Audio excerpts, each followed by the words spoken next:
Friends, నేను మీ రాయలసీమ కుర్రోడిని అనా. ఈ రైతు బోర్ వేయించాడు, లక్షల అప్పు చేసి ఒక చుక్క నీళ్ళు పడలేదు. 400 అడుగులు లోపల పైన నీళ్ళు లేదంటే రాయలసీమలో.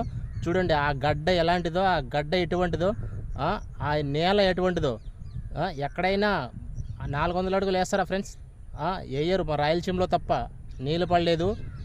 లక్షలు అయింది, వడ్డీ పెరిగింది, వడ్డీ కట్టలేక నానా అవస్థలు పడుతున్నాడు.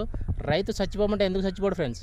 ఇలా నీళ్లు పడకపోతే మా రాయలసీమ రైతులు అందరూ కష్టపడేది ఈ బోర్లో వాటర్ కోసమే, ఈ నీళ్ళ కోసమే, ఈ బోర్ కోసమే. చాలామంది చచ్చిపోయేది కూడా దీనికోసమే.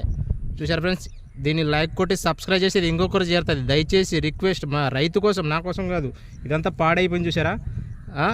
ఈ రైతు అప్పు చేసి మరి వేయించాడు. ఈ బోర్ నీళ్ళ కోసమే మా రాయలసీమ రైతులు చాలా కష్టపడతారు తెలుసా ఫ్రెండ్స్. అప్పులు చేసి నానా కష్టాలు పడేది దీనికోసమే. అప్పు చేసి మరి 10 రూపాయలతో వడ్డీ తెచ్చి ఆ వడ్డీ కట్టలేక చచ్చిపోతున్నారు.